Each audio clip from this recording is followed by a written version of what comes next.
Владата донесе одлука Фахрудин Хамиди и Љубе Стаменковски да бидат разрешени од директорските позиции во македонската навигација. На нивно место доаѓаат Илир Мехмеди и Милан Корач.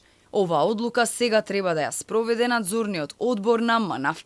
Мехмеди е познат на јавноста како поранешен директор на Управата за цивилна и воздушна пловидба. За време на неговиот мандат си ја носеше сопругата на патување во Мадрид, а приватно патувал и во Сингапур на сметка на управата. Државниот завод за ревизија тогаш утврди дека потрошил над 8.000 евра за приватни патувања. Освен тоа, ревизорите забележале и исплати на други сомнителни фактури, непочитување на законот за јавни набавки, ненаменско трошење пари без соодветни одлуки на владата.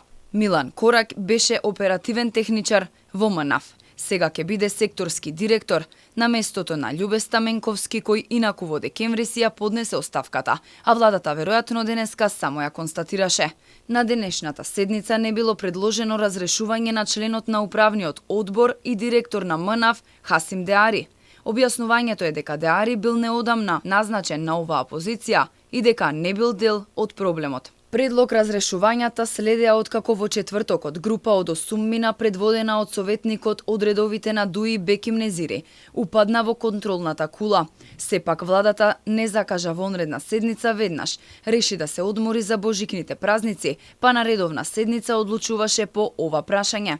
Откако премиерот се консултирал со министерката за одбрана и министерот за транспорт и врски, под чие министерство е македонската навигација. Од синдикатот на контролори за летање, кои се заканија со затворање на македонското небо, соопштија дека штрајкот го ставаат во мирување. За сега го ставаме штрајкот во мирување, но чекаме што ќе одлучи и како ќе постапи надзорниот одбор. Ако има позитивна реализација на препораката на владата, ќе ја повлечеме одлуката за штрајк. Тие денеска се сретнаа со председателот Стево Пендаровски, кој ги поддржа заложбите на синдикатот за одржување на професионалното ниво во функционирањето на македонската навигација, која што е дел од критичната инфраструктура на државата. Во меѓувреме институцијата ја тресе финансиска полиција, која го истражува досегашното работење во делот на финансиите и јавните набавки.